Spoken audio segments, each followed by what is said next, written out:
It's Divas That Care Radio. Stories, strategies, and ideas to inspire positive change. Welcome to Divas That Care, a network of women committed to making our world a better place for everyone. This is a global movement for women, by women, engaged in a collaborative effort to create a better world for future generations. To find out more about the movement, visit divasthatcare.com after the show. Right now, though, stay tuned for another jolt of inspiration. Hello to all. Welcome to Divas That Care Network. I am Joyce Benning, and I will be your host for this absolutely invigorating, robust lifestyle show. I would like to thank each one of our listeners that have tuned in live today and the ones that will be listening to the recording on the podcast. I am just so very grateful and thankful for each and every one of you. And you are all in for an incredible show today, as I have with me a returning diva, Gia Raquel. And before she introduces herself, I would also like to congratulate her as she is now becoming a host on Divas That Care Network. So you will get to hear Gia many more times. This is so exciting. So, Gia, congratulations, and please introduce yourself to our listeners today. Thank you so much, and for having me back on. It has been my pleasure and the inspiration for me to attempt to do it on my own as well, and I hope that means I can still come back and be a guest on your amazing podcast because it truly was the gateway for me. Oh, that is so exciting. And yes, you definitely will be coming back on my show. And I am so excited that opened the gateway for you to become a host on Divas That Care Network. So that is fantastic. Well, I will let you continue with your introduction to our listeners today, Gia.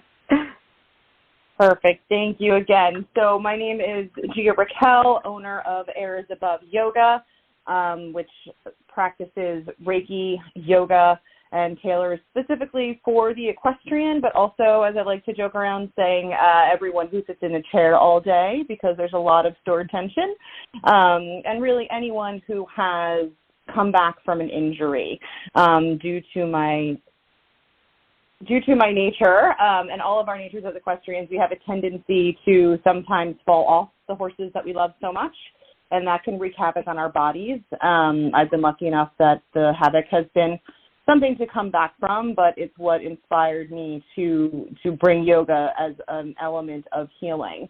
And obviously with healing, horses are absolutely paramount to that, as is Reiki. All three of those things kind of came into play for me, just living through life over the past few years. So that's been wonderful, and I, if I may, would love to share about that and more on the podcast, which will be debuting very soon, called Above the Ground, which is a little bit of a nod to dressage terminology and the name of the yoga business itself, Airs Above. Oh, how beautiful. Oh, I love that name, Above the Ground. Oh, that will be perfect for your podcast. Oh, I am just so excited for you.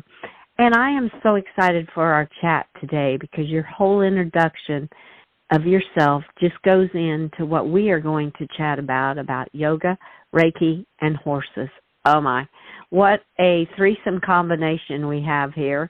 And all of your knowledge, it's going to be so awesome to just have you share with our listeners. So I am going to just let you kind of start, Gia, where you would like to start with the yoga, Reiki, and horses. Perfect, Joyce. Thank you so much again. So, in essence, what I think goes hand in hand is the energy involved in all three. Horses are probably one of the most sensitive, energetically speaking, animals on the planet. They are flight animals, obviously, and so their energy fields are much bigger and much more sensitive than, let's say, a human. And animals, I think, overall have a tendency to respond energetically and intuitively because they don't get stuck in the brain as much as we do as humans. They are constantly in and aware of their bodies, which is one of the main things I think that yoga brings, is tapping into that innate intuition and ability to be and experience yourself in your body and listen to what your body has to say. when you bring Reiki into that, and Reiki, for those, I'm sure most people have an idea of what it is, but Reiki is pure energy work. So it is a healing practice that has been around for thousands of years, and it involves using the hands and being, in essence, a conduit or a channel for that energy to pass through you to help, whether it's an animal or a human, to help their body to heal themselves. So people sometimes, I think, get the misconception that Reiki is me or the practitioner healing the person, but in actuality, it is inspiring your own body to heal itself through that energetic transfer, in essence. And when it comes to animals, they are just so much more open to that sometimes than humans can be. So sometimes if you don't believe it, it won't work. That mentality has a lot to do with why sometimes people won't receive the benefit from it. You have to be open to it. And luckily for us, animals are always a little bit open in that way. So because of that, again, all of these things kind of came into play. So when it comes to the horses specifically and riding, I'll touch on the Reiki aspect a little bit first. So if you are a Reiki practitioner and you have the ability to tune yourself into that energy, I like to do it while I'm on the horse. So if I'm riding my horse, I will literally open that channel of energy so that as I ride, I am more in tune with the animal. If you're going to go on a bareback hack, I think it works a lot better than being in a saddle, but I think that it just begins to deepen the connection between you and your horse. Now, obviously, if you're not a Reiki level 1 or 2, you might not be able to do that. However, there are still ways that you can incorporate Reiki for the well-being of your horse. And if you know someone who does practice Reiki, obviously we can definitely use it to channel that energy to serve in healing an injury in the horse, in calming a horse down. There are many different ways simply by being around the horse and tapping into their energy that you can help the animal and the human commune with each other on a more true basis. I know I've just said a lot of things right there, Joyce. Is there anything that you wanted to touch on? Oh, I'm just loving it all. I'm taking notes, and I love how it's it's just beautiful. I love how Reiki is pure energy work, and I agree so with you about how the animals, the horses are just true energy and true heart energy, because they are so giving and they have so much to give.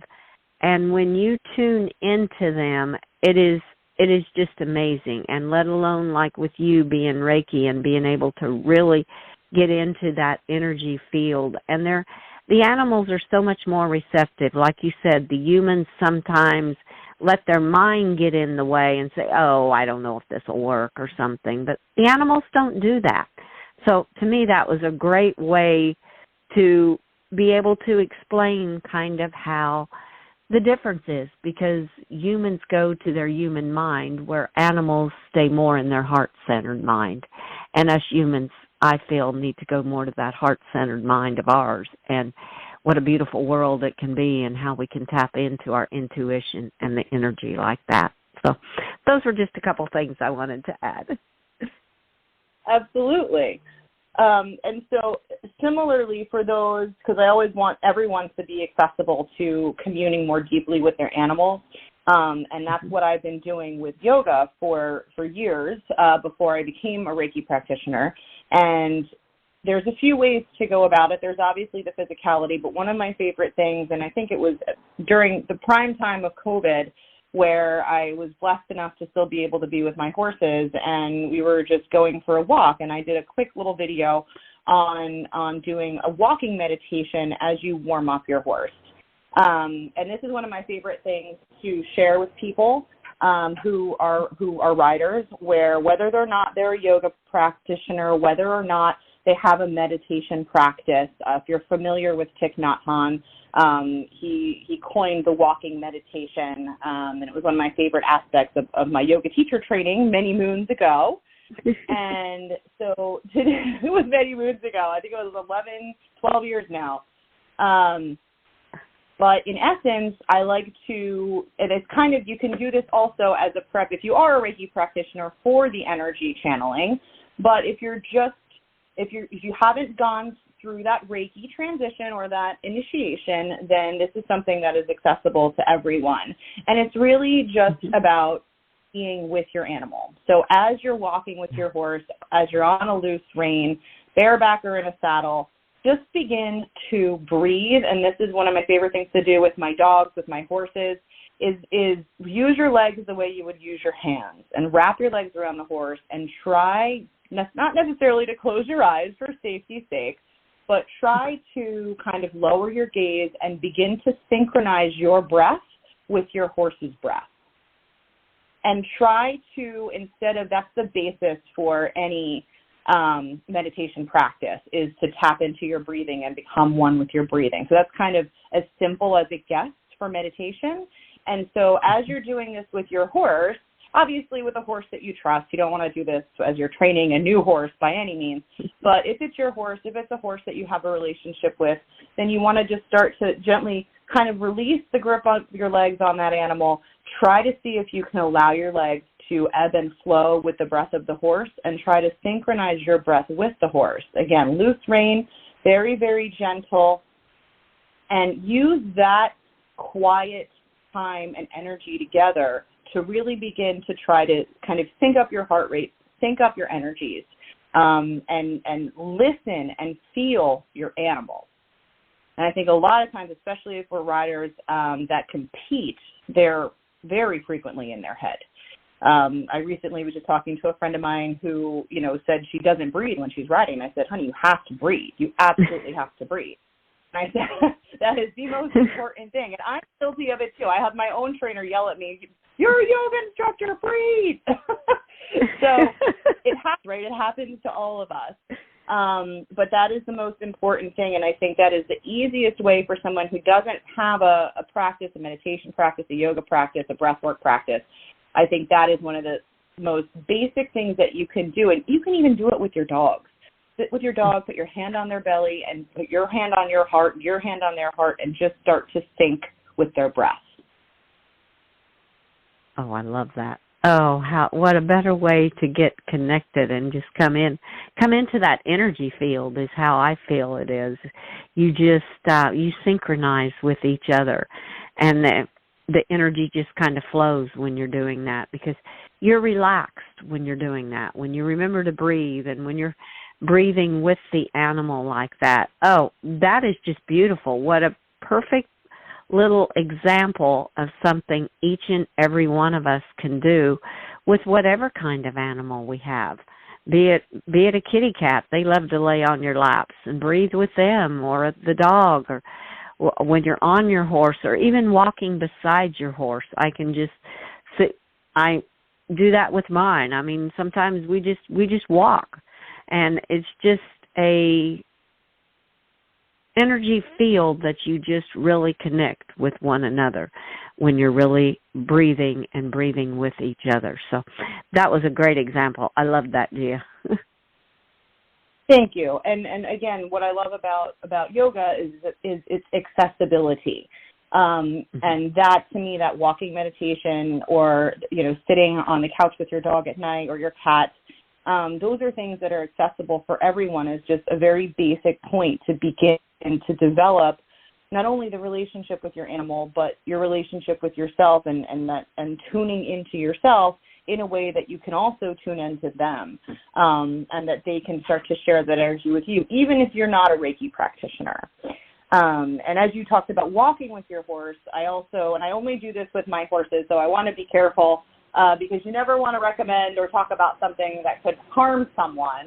But I do like to use my horse as kind of a wall for support when I do impromptu yoga poses at the barn.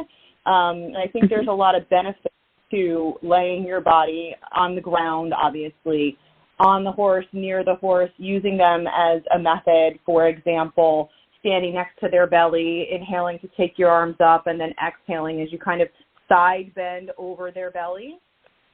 depending on the type of the animal and the calmness and the steadiness of the animal, that can be a wonderful way to, on the ground, deepen your communion with your horse and share your energy field with their energy field, again, without needing to have a background in Reiki, but to literally combine the field of your energy with your animal and start to get them to open up to you and to form that deeper bond between the two of you. Or if it's someone else's horse, the horse that you ride, that you have a relationship with, assuming that you have the permission to do so. Oh, yes. Oh, I love that, because I do that a lot with, especially my mare. I mean, she's just so calm, and she doesn't care if I lay over her back like that, standing on the ground, and it recharges me. And it must be, I've always felt it's her energy coming through me that just gives me that boost that I need and makes me just feel so good all over, is how I describe it for my personal experience with doing that. And it's that energy field that we just connect together, and it's amazing. If you have a horse that you can do it with, it is an amazing experience to do, because it is a total connection between the two of you. Absolutely. And, we are very blessed to have that experience. And I know a lot of people, yoga on horseback has kind of taken off a little bit in recent years. And obviously, I do my own little kind of twists and stretches while I'm riding. But I always was a little more attuned to the idea of groundwork yoga with the horse, simply because I feel that it levels the playing field. You are no longer in the quote-unquote dominant position with a horse at that point. There's no bit, there's no saddle. You two are as parallel as you can be to share in that energy exchange, where, let's face it, I mean, is there any other relationship in the entire world where a prey animal will allow a predatory animal to ride them, direct them, and will put their trust in them? I don't think that relationship exists in nature aside from the horse and rider. Horses are they're just magical. There's no other way I can describe them, because when you have that relationship with a horse like that, and like you said, everything that they let us do with them, it's just amazing. And I mean, even when it comes to the trimming and picking up their feet and just all the things that they allow as someone that, they're big, they're powerful, and yes, I respect them, and I can tell when they're like, okay, there's something I see right now, and I'm concentrating on that, and I'm like, okay, I'll back up. You can look for a while, and you can communicate with one another like that. And horses they're just magical for me. I just absolutely love them. They are, and you mentioned earlier that they live in their heart space. I mean, how could they not, if you imagine how vulnerable that animal is to everything that they allow us to do? That level of surrender is again, it's unparalleled. I mean, they are truly magical. They teach us, I think, every day. A lot of people say that horses are mirrors to you, right? And just every day how to be better humans, I think. And how grateful are we to be privileged enough to share in that experience with them. And I do think that yoga is a very good way for people to be able to tap into their own heart center and to start to be in their body in a way that will allow them to start to share in that vulnerability and, again, deepen the connection with their horse, with their animal. Simply because if you don't have a yoga practice, or you're not someone that is into this energy work or into energy fields and sharing those fields with other animals, if you don't have that level of sensitivity and you would like to, I think yoga is one of the best ways to start to develop and cultivate that within yourself so that you can then begin to share it with the people around you. And the caveat of that is as soon as you do start to tap into yourself and you start to listen to your body and you start to become aware and a little bit more heightened with your intuition and your sensitivity, you will also be more heightened with your intuition and your sensitivity, which will expand into your environments, and you might start to be more sensitive to crowds, more sensitive to the energies of other human beings around you. And so it's a little, that's the only little double-edged sword aspect I will say to it, is that you start to set very good boundaries with humanity once you start to tap in and share your energy with animals. Oh, yes. Oh, how true that is, because it's such a beautiful experience with the animals, but you also can feel other people's energy, like you said, when you're in a big crowd or when you go someplace. It's like, okay, well, you just feel it. And so it's a double-edged sword in some ways, because you experience the beautifulness of it with your horses, with your animals, the magic that brings, and yet it makes you kind of a little bit more sensitive to the other energies that are around you. But you learn how to deal with them. It's something that is well worth tapping into that energy with your animals, because then you learn how to deal with the other energies around you that will help you even more, is how I always look at it. It helps me deal with other circumstances better, because I have tapped in to that energy with the animals and the magic that they give off into this world. And it's a beautiful connection, and it just enriches your life and makes you a better person all the way around. Absolutely. I couldn't agree more. And that's kind of where the Reiki aspect comes in too. With my private clients only, my yoga clients, I always offer the option of Reiki, because not everyone's always open to it. And one of the most important things about Reiki is that you have to have permission to work on whomever it is. You can't just try to fix someone, quote unquote, with Reiki if they won't allow it. So you always have to ask permission to open and connect with their energy. With animals, kind of, I think as you practice it, you see their body language as that response of yes, please, I like this, I enjoy this, please feel free to work on me. With humans, you definitely need a verbal okay.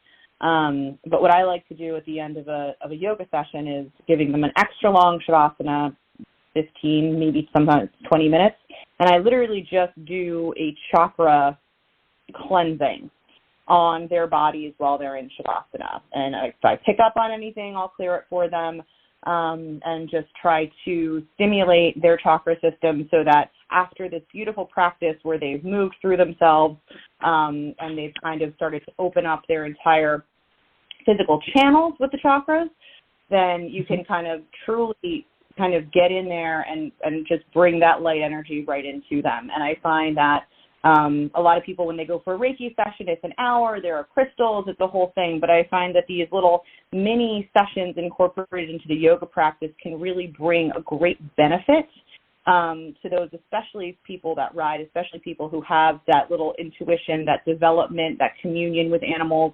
and that kind of intuition with themselves, that I find that they take a lot of benefit from that extra Reiki at the end of a yoga practice. So I think the two really do go hand in hand. And when it comes to animals, I know, for example, one of my horses had almost a career-ending jumping injury. He is finally sound. He's a bit of a miracle. I've mentioned him before, and I would bring a bucket over, and I would sit on the ground, and I would just take my hands, and I would put them around his hoof, and I would just channel that energy in there to help that tendon heal. And we did a lot of other things, so I'm not saying it was me, but he is, a bit of a medical miracle at this point, because he's still sound and able to be ridden on the flat. So I will thank God and the universe and anyone that you believe in as a higher power for bringing him through that very, very bad injury and allowing him to have a happy life as he is right now. Oh, wow. Oh, I love that. And how you channel the energy in back and forth through him and helped him in that way. And what a beautiful relationship I know you two have created through all of this, because he knows that you were helping him to heal so he could still be on this earth and be active and be doing things, and maybe not what his career had been before, but he still has a place in your heart and on your place. So, that is beautiful. I love that. I'm sure your relationship is very, very deep between the two of you. It is. It's very special between the two of us. He's a very, he has been my confidence builder since I was injured, and we keep coming back from our injuries together, for better or worse. And I will say that he has taken very, very good care of me, and I try in my own way to take the best care of him I possibly can. Oh, I love it. Oh, that is just beautiful, Gia. Well, Gia, this show has gone so quickly, which I knew it would. I knew it would just fly by. And before we close, would you please share with the listeners the best ways to connect with you when they hear this show and say, I need to connect with Gia. I have questions. I would like to work with her. What is the best way to connect with you? So thank you, Joyce. So the best way is via my website, airsaboveyoga.com, or through my email, airsaboveyoga@gmail.com. And I am on social media at airsaboveyoga. So all of those ways are absolutely wonderful. I would love to hear from anyone, and I would love to help anyone if they have a horse, a dog, a cat, or they just want to deepen their intuition and their connection with their own body. I would love to help them through that journey. Oh, how beautiful. And what a beautiful soul you are to connect with and help others in that way, and how rewarding for you and how beneficial to others. I love it, Gia. Well, Gia, with that, I have to ask, too, will you please be back on Robust Lifestyles again? Even though you're going to be a host, I would love to have you back to share different things. I would love to go into about the chakra cleansing and some different things that come through the chakras and just some different topics. I know you and I can talk for hours when it comes to anything about the horses and different aspects on that. So would you be willing to be back on my show again? Willing is not the correct word. I would relish the opportunity, and am so grateful to come back on. And again, as you said, we can talk about this for hours and hours and never run out of material. So I think the chakras would be an amazing to touch on, both human, equine, and even canine, if we feel so motivated. So yes, thank you so much again, and I would absolutely love nothing more. Oh, awesome. I am excited. Well, Gia, thank you so much for being my guest, and I want to wish you and your animal families a very magical day today. Thank you, Joyce. I hope you have a sparkling day as well, and everyone else that's on Divas That Care Network. Oh, thank you so much. And I would like to thank all of our listeners for listening to this absolutely incredible show with our amazing diva, Gia Raquel. And remember, she is going to have her own podcast shows on Divas That Care Network very, very soon. Please share this show with all your family and friends. Check out all the other hosts and their shows on divasthatcare.com. And remember, you can tap into your own energy fields with your animal, be it your dog, your cat, your horse, and do it like Gia said, and just start breathing together. Put your hand on their heart and just breathe with them with your hand on your heart, and you will be amazed at the magic that is created and the depth of connection that the two of you will have together. So I want to wish all of you and your animal families a very magical day. Be kind to all. Give your animals a great big extra hug. Share your love with them. And until we connect again on Robust Lifestyles, stay strong and healthy. Thanks for listening. This show was brought to you by Divas That Care.